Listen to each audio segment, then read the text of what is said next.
For decades, black voters have overwhelmingly backed Democratic candidates. But as the 2020 race heats up, President Trump is making a play for those same voters.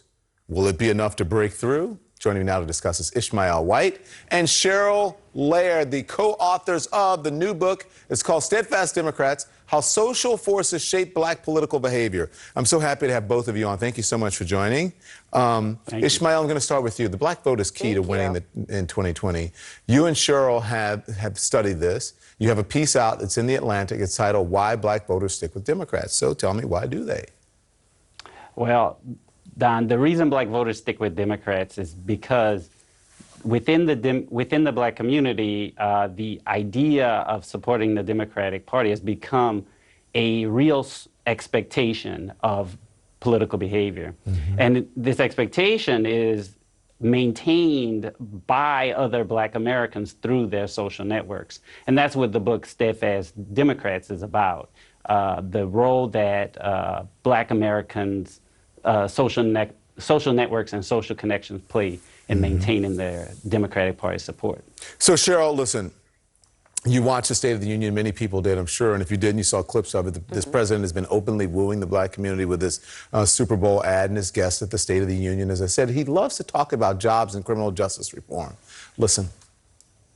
African-American youth unemployment has reached an all-time low. African-American poverty has declined to the lowest rate ever recorded. Everybody said that criminal justice reform couldn't be done, but I got it done, and the people in this room got it done. So, Cheryl, so far those appeals haven't persuaded black voters to support Trump. Will that change?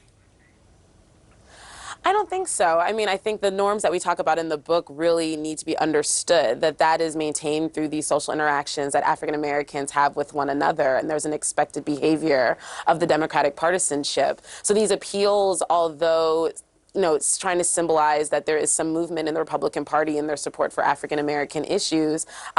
In reality, I think a lot of people would see them as a little bit more symbolic than substantive changes. This is not a major shift of the party actually in their politics. And in fact, that maybe those appeals are actually being made to show that he's compassionate towards African-Americans, and it's actually made to being appeals to like white suburban voters. White suburban women, right, who won't, just so they won't feel guilty about voting for someone that African Americans, according to polls, deem to be racist. Exactly, right? So if they're concerned about affiliating themselves with somebody who is being seen as racist by people of color, this is one way to alleviate that fear. Yeah. So this president likes to tout his support among African Americans, saying, basically saying that it's unprecedented in some way. That is hyperbole, because in 2016, Trump got 8% of the black vote. Republicans, historically since 1968, have averaged around 12%.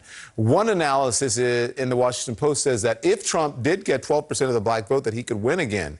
Can you think he can peel away that many black voters? I'm not sure if these appeals are going to really do that, because I think one thing you have to think about as well is the amount of African Americans who have a strong sentiment regarding they're not really supporting Trump at all, right? That they are actually wanting him to be pulled out of office. And these appeals don't necessarily really deal with the issues that they would be concerned about in terms of those interests. Although he's talking about economic issues, unemployment. I mean, the Republican Party itself has been seen and viewed in ways that are particularly problematic in terms of how they stand on race. And so those appeals, I don't think, would be enough or sufficient to be able to peel off the amount that he's thinking it's going to do. Again, I think it really is going to do much more with trying to make sure that people who might think he's racist and hear that people of color are thinking that he might be racist won't feel that way about him. So, Ishmael, let's talk about your piece that you write. You said, and I quote, if Republicans want black votes, their strategy should be simple, you say, end racial segregation, which not only leads to societal inequities that most African Americans strongly deplore, but also reinforces the social structures and conventions by which black adults encourage one another to vote Democratic. So let's break that down, if you will. Why does segregation reinforce the black community's ties to the Democratic Party? Oh, segregation is what helps to maintain the racial isolation and helps to create these sort of black social networks that help to enforce norms and expectations of political behavior. You can imagine if blacks were perhaps more integrated into white society, particularly in the South, right, where the white population itself is somewhat more conservative and certainly more Republican, right? You could imagine that if black Americans were integrated into white communities, had social networks and closer ties with white Americans, that there would likely eventually emerge a stronger support among those African Americans for the Republican Party, just because they wouldn't be beholden to the expectations of other African Americans. They would have these other social networks. That's why that's what you're saying, is that segregation serves to keep people in line who might otherwise vote for other candidates. Yeah, exactly, right. You know, for black Americans, their support for the Democratic Party, this sort of block voting for the Democratic Party is empowering, right? And what I mean by that is that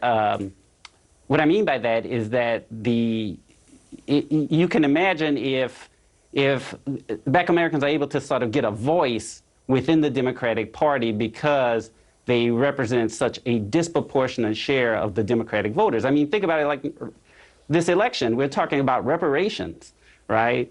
Imagine if black Americans were more evenly distributed across the two parties. Neither party would really have an incentive to discuss the issues that relate to black Americans because they wouldn't have as much of a share within any single party. Got it. Cheryl, you're right about social media, the social media equivalent of that, which I thought was very interesting. You talk about Black Twitter, citing the backlash that both Steve Harvey and Kanye West faced when they seemed to be warming up to President Trump. Talk about that for me. Yeah, I think one thing that people often think about is, you know, what's going on with black institutions, and particularly these places where these norms get reinforced, and that's what Ishmael and I talk about in the book in terms of the racial isolation. But we see these new mediums where black individuals are able to not only engage and have conversations about politics, but also reinforce norms in those spaces. And Black Twitter serves one of those as one of those locations, right? So people can come online and discuss these issues, and also in terms of public disclosure, individuals who are behaving in ways that seem to go outside of what is being expected by the group. You think it's that powerful, Black Twitter? Members. You think it's that? Because it's only like a small portion of citizens, and even a smaller portion of the electorate. Go on, sorry.